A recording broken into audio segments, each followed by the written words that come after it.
Hola, buenos días. Para mí es muy placentero hoy sábado 23 de septiembre presentar al doctor Gabriel Bermúdez, docente catedrático de la Universidad del Norte, Simón Bolívar, Unilibre y San Martín, urgenciólogo, dedicado a la docencia hace más de 30 años. Buenos días, Gaby, ¿cómo estás?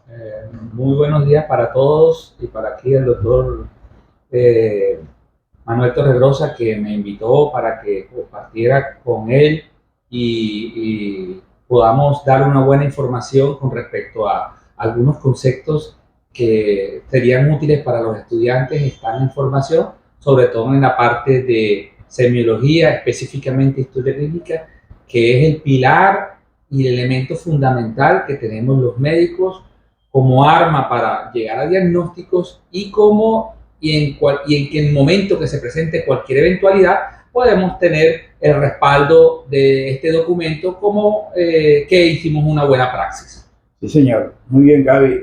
De hecho, diría yo que es el pasaporte que tienen todos los médicos para enfrentarse en una audiencia cuando exista demanda por responsabilidad médica. Si usted hace una muy buena historia clínica, de seguro que ese problema no lo va a tener.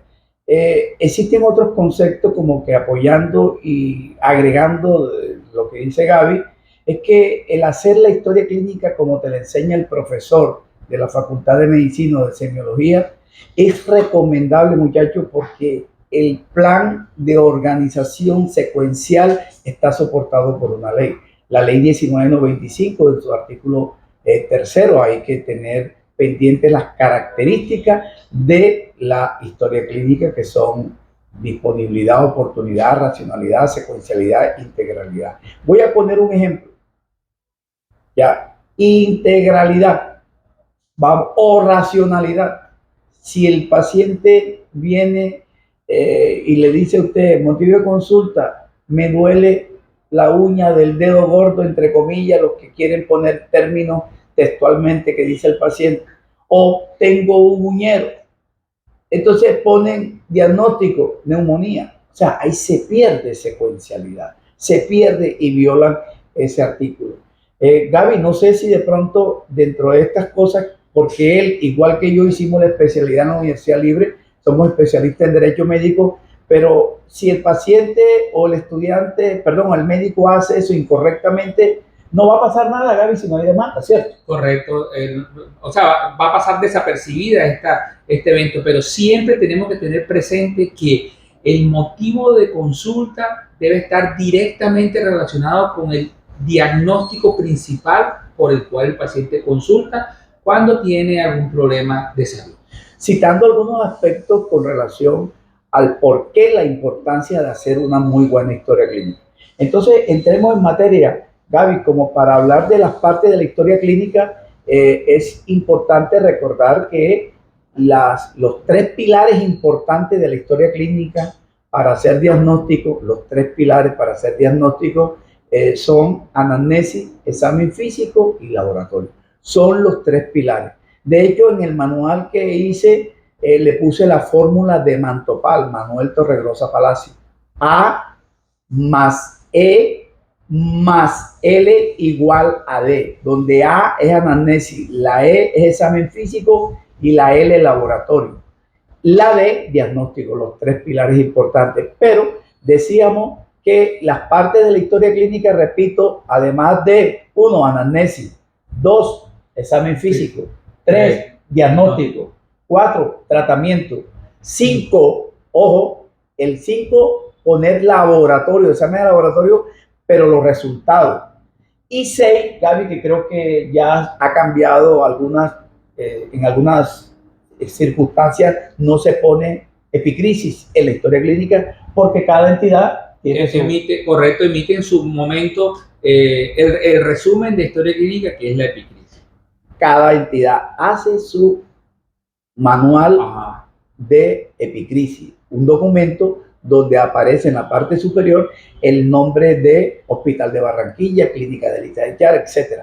Y la historia clínica está en el software del sistema. Son dos formatos diferentes. Esa es otra cosa, Gaby, con respecto a tu opinión cuando llega porque en este momento los auditores tienen una función muy relevante, muy importante, vigilar si el médico realmente está haciendo una excelente historia clínica.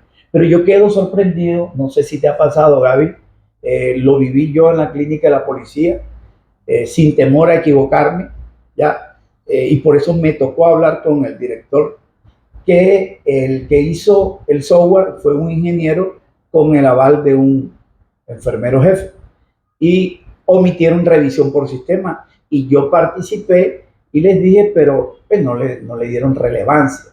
Tuve que hablar con el director de la clínica y a partir de ese momento cambiaron la historia clínica en la clínica. No, esto es una parte importante que tiene la historia clínica porque nos va a hacer una recopilación de una serie de síntomas que el paciente pudo haber tenido en el pasado y que pueden tener relevancia en el problema que está pasando el paciente. Muy bien, Gaby. Pudo haber tenido pasado. O sea, señora, usted ha tenido, porque los estudiantes cuando hacen revisión por sistema ponen niega tener disnea. O sea, se están dirigiendo semánticamente un error en presente tener. Utilizo motivo de consulta, que es presente, evolución de la enfermedad actual, que es presente. Entonces, la primera parte es la anamnesis. Entonces, la anamnesis sabemos que hay 5 componentes. 5 aspectos, sí. Sí, importantes. Datos personales, motivo de consulta, enfermedad actual, evolución de la enfermedad actual, muy bien, antecedentes personales y familiares y revisión por sistema. Así es. Bien, vamos a analizar, Gaby, los datos personales. ¿Usted está de acuerdo que se ponga nombres completos? O sea, primer nombre, segundo nombre, primer apellido y segundo apellido. Sí, correcto. Inclusive, si el paciente tiene 3 nombres, ponerlos completos porque ha ocurrido, inclusive se ha generado problemas médico-legales porque había un Pedro Pérez o un Pedro Yudis en la cama 5 y hay otro Pedro Yudis en la cama 10. Y llega, por ejemplo, la enfermera o la persona encargada de, por ejemplo, por una transfusión y pregunta, ¿dónde está Pedro Yudis? Aquí estoy. Y el otro estaba dormido. Y entonces llega donde Pedro Yudis y le pone la sangre erróneamente, ¿ya? Sí, a pesar de que el paciente le está dando el nombre y ella está mirando el papel que se llama Pedro Yudis. Y eso puede generar una demanda. No, y un problema de salud en el paciente. Es obvio, que es en primera instancia el problema de salud. En la parte jurídica, no sé, todo el mundo sabe que uno va a una notaría, le piden la cédula, su segundo nombre, su segundo apellido, no solamente el primer nombre y el primer apellido. Correcto. Entonces, seguimos con la edad, creo que eso no hay ningún problema, ¿no? Después hablamos o vamos a mencionar dentro de la anamnesis sexo. Nosotros compartimos que se debe poner sexo y no género. ¿Por qué? ¿Cuál es tu razón, Gaby? Con todo el respeto a los colegas que de pronto tengan la oportunidad de escuchar este canal o de ver este video, de poner sexo y no género. Bueno, el sexo porque realmente hay 2 sexos, femenino y masculino, y hasta la fecha eso está claro, ya. Que tengamos algunas orientaciones sexuales o algunos cambios en el individuo, porque por ejemplo están los transgéneros, ya. Entonces el género genera inconvenientes. En estos días leí un artículo de un médico en Australia que tuvo un problema con un paciente en donde la prensa, porque la prensa a veces malinforma, lo trataba de que no quiso tratar o atender al paciente como debe ser, pero él tenía toda su razón. Es una paciente transgénero que inclusive tenía cirugía de vagina, ya ella tenía vagina, se había hecho busto, se había operado toda y se había transformado totalmente. Pero la paciente consultaba por problemas de retención urinaria. Bien. Y esta paciente tenía, y fue a donde el ginecólogo. Ya. Entonces, esta paciente, el doctor le dijo, no, yo no la puedo atender, tiene que ir donde el urólogo, porque usted todavía tiene próstata. Y esa próstata está disfuncionando y eso yo no tengo digamos, los conocimientos, mi especialidad no abarca esa área y tiene que ir donde el urólogo para precisamente poder resolver ese problema. Otro tipo de inconvenientes que también he tenido, por ejemplo, cuando a veces uno está elaborando la historia clínica en un software en donde el paciente que me ingresa es Pedro Yudes, ¿ya? Con con un aspecto diferente porque está externamente es una mujer. Es un travesti. Sí, correcto. Y entonces externamente es una mujer y tiene un problema que tiene que ver con el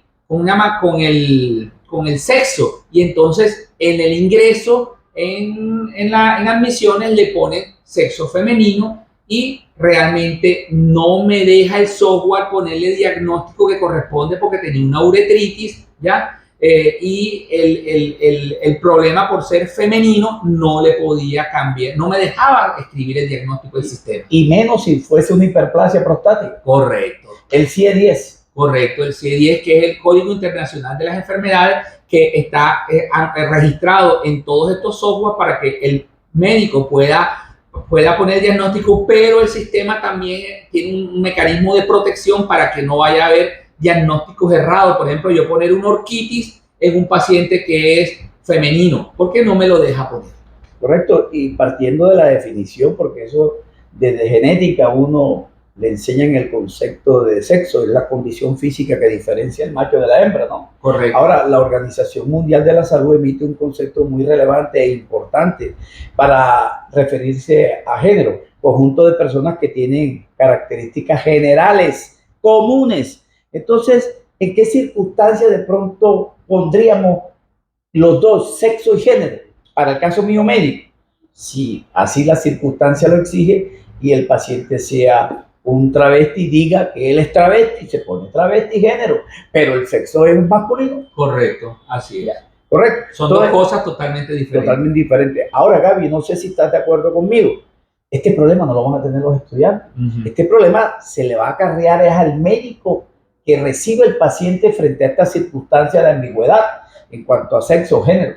Entonces, él no va a tener problema porque el estudiante, sea de la San Martín, sea de la Simón, sea de la Libre, de cualquier universidad, en el hospital de Barranquilla, él cuando vaya a hacer la historia clínica o en la Adelita Echar, el paciente ya está hospitalizado. Correcto. Ya pasó todos esos retenes como para de pronto generar un problema.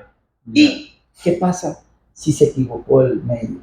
Si el médico puso algo que hirió su susceptibilidad femenina o masculina, qué sé yo, o de género, que demande, pero lo que toca es disculparnos, ¿no? Correcto, así es. Me disculpa, pero interpreté mal, no ha pasado nada, eso no lleva a cárcel. Correcto, además ese tipo de problemas, o sea, el médico no tiene en ningún momento intención de generarlo, que simplemente son confusiones que se pueden producir consecuencia en el momento de la atención. Correcto, porque yo una hiperplasia prostática de una mujer que tiene ya genitales femeninos, no la voy a meter con una mujer que está posparto. O sea, son cosas que a veces pues el paciente no entiende y que uno tiene que entrar en razón. Pero para efectos de evitar la discusión bizantina que se presenta con los estudiantes, hemos hecho esta claridad, ¿no? Sí, así es, estoy correcto. Bien, entonces luego mencionar la raza. La raza, creo que tampoco hay problema. Gaby, se pone raza blanca, raza negra. En nuestro caso, lo más frecuente es mestizo. Y mestizo. Porque somos mestizos. Es correcto, somos mestizos. Solo se poner de pronto o sea, si el paciente pertenece a algún grupo étnico especial, que entonces de pronto lo pongamos, pero si no. Y para tal hecho, ese indígena, o es blanco, o es mestizo, o es negro. Correcto. Porque la etnia de pronto es relevante e importante y yo la pondría en antecedentes psicosociales porque es un indígena, porque es un negro, porque es un... Pero acá la raza, tomando de referencia la prevalencia en las enfermedades, sea de piel, raza blanca, anemia de células falciformes, raza negra. De hecho, creo yo que la mayoría de los autores, o en este caso para referirme al libro que yo más leo, es de origen europeo. Entonces ellos hablan lo que dices tú, de etnia mongólica, pero aquí eso es difícil encontrar. Entonces creo que de pronto son cositas que no llevan como para generarse un problema y menos una discusión bizantina entre los estudiantes o profesores y estudiantes. Ya, pasamos al otro datico, que es el de la religión. Tampoco veo un problema. Señora, señor, ¿usted cree en Dios? Sí. ¿Católico? No. Sí. Ahora, a veces ellos te dicen, doctor, yo no creo en Dios, creo en testigos de Jehová. ¿Listo? Religión, testigo de Jehová. Ya. Bien, con respecto a el estado civil, yo generalmente utilizo 3, Gaby, no sé cuánto utilizas tú. Utilizo soltero, casado y unión libre. Sí, correcto. Lo que pasa es que el soltero abarca muchas cosas. Correcto, puede ser viudo. Ajá. El viudo está soltero. El separado también está soltero. Y el divorciado también está soltero. Pero eso no quiere decir que el profesor X o Y les enseñó las 6 y el estudiante quiere colocar en vez de soltero. Específicamente la puede no hay, claro, no hay ningún problema. Claro. Nosotros estamos tratando de facilitar el trabajo de redacción y de celeridad a la hora de poner los datos personales. El que quiera trabajar con los 6 estados civiles, no hay problema, lo puede poner, que eso no afecta en nada, en nada. Bien, pasamos a otro, que es la escolaridad. La escolaridad, vamos a tomar 3 tipos de referencia: primaria, secundaria y estudios superiores. Y agregaríamos estudios intermedios. Primaria incompleta o completa, secundaria, primaria incompleta, estudios superiores. Si el paciente le dice que terminó estudios superiores, enseguida se dispara el icono de profesión. Pero usted no puede disparar el icono de profesión si le dice... Todavía no se ha graduado. 1. 2, si le dice que estoy en primaria. No, doctor, yo estoy en 5º en primaria. Entonces el estudiante pone escolaridad, primaria incompleta, profesión, no aplica. O sea, se deduce que él no va a ser profesional teniendo solo 5 años de primaria. Así es. Listo. Se puede presentar a otra circunstancia que diga, vea, doctor, yo soy estudiante de 6º semestre de medicina de la Universidad Javeriana. Listo. Escolaridad, actualmente estudiando 6º semestre de medicina, porque esa es su escolaridad en el momento. Yo no puedo poner secundaria completa. Si ya él está en estudios superiores, está capacitándose. Claro que no ha estudiado, no le puedo poner. No se ha graduado, no le podemos poner profesor médico. Exacto, no le puedo poner, muy bien, Gaby, no le puedo poner profesión. Tengo que ponerle ocupación, estudiante. Ahora, se puede dar la circunstancia que él sea contador, ya, o que sea economista. Y está haciendo otra carrera, por ejemplo, derecho. O no, o está trabajando como taxista. Entonces tiene escolaridad, estudios superiores completos, superiores, profesión, contador, ocupación, taxista. Se puede dar esa circunstancia. O él es médico, estudios superiores completos, profesión médico, ocupación comercial. Ya. Con respecto a los estudios intermedios, es el paciente que llegó al SENA, terminó una profesión. O alguna universidad tecnológica de estas. O alguna universidad tecnológica que están ahorita mal llamadas universidades de garaje. Ajá, correcto.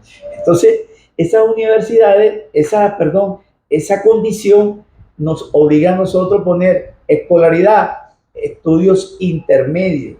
No pongan escolaridad, profesión, ni lo que estudió, no, bachiller, no señor, mecánica de aviación, no, escolaridad, estudios intermedios. Ahora sí, profesión, mecánico de aviación, estudió en el SENA mecánica de aviación y ya se hizo profesional, que literalmente es conocido como tecnólogo.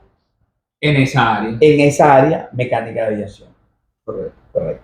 Entonces, seguimos con otro dato importante que sería el lugar de nacimiento, lugar de procedencia y residencia. Y lugar de residencia. Nacimiento no hay problema. Sí, donde el paciente está registrado, donde nació. ¿Usted dónde nació? Barranquilla Atlántico. Algunos departamentos, Gaby, tienen en común algunos, por ejemplo, hay uno que se llama Manaure Cesar y hay otro Manaure Guajira. Ajá, correcto. Entonces a veces por eso es mejor utilizar el municipio y poner el departamento. Barranquilla Atlántico, Santa Marta Magdalena, Cartagena Bolívar, hablando de nacimiento. Claro, porque hay Cartagena también en Europa, por ejemplo. Hay Cartagena en Europa, muy bien, Gaby. Entonces, el lugar de residencia, ¿por qué? Mis queridos estudiantes, en la historia clínica usted pone lugar de residencia, Barranquilla. Ajá, y la dirección. No sé cuántos barrios tiene Barranquilla, no sé, no preciso. Pero, señores, si nosotros necesitamos con urgencia localizar al papá o a la mamá de ese paciente o a los familiares de ese paciente de manera urgente porque necesitamos 2, 3 bolsas de sangre, ¿dónde vamos a ir nosotros? Si ustedes no ponen la dirección. Muchachos, eso es fácil. Calle tal, 72, número 4473. Barrio Las Delicias, si quieren, barrio Olaya, si quieren colocar también el barrio, que sería muy importante. ¿Cierto? Pero ahora viene la disyuntiva. ¿Dónde vive usted, señor? Yo vivo en la finca Los Tomates. Entonces usted tiene que preguntarle al paciente dónde queda la finca Los Tomates. Doctor, a 1 kilómetro de Baranoa, diagonal. Kilómetro 6 de Santo Tomás. Kilómetro 6, esa es la dirección. O en algunas veredas, corregimientos, no hay dirección, no hay nomenclatura. ¿Dónde vive usted? Diagonal a La Mona. ¿Quién es La Mona? Es la señora conocida. De la vereda. Como dijo un paciente, ella es la chismosa del pueblo, doctor. Y usted llega a La Mona y La Mona le dice, allá vive Gabriel, allá vive Pedro Yuda, allá vive el doctor Manuel. Él sabe todo. O sea, usted tiene o ella sabe toda la información del pueblo. Vivo frente a la alcaldía. Vivo al lado de la alcaldía. Entonces, la dirección es importante para la ubicación de los familiares del paciente hospitalizado, Gaby, y si así la condición lo exige, ¿no? Correcto.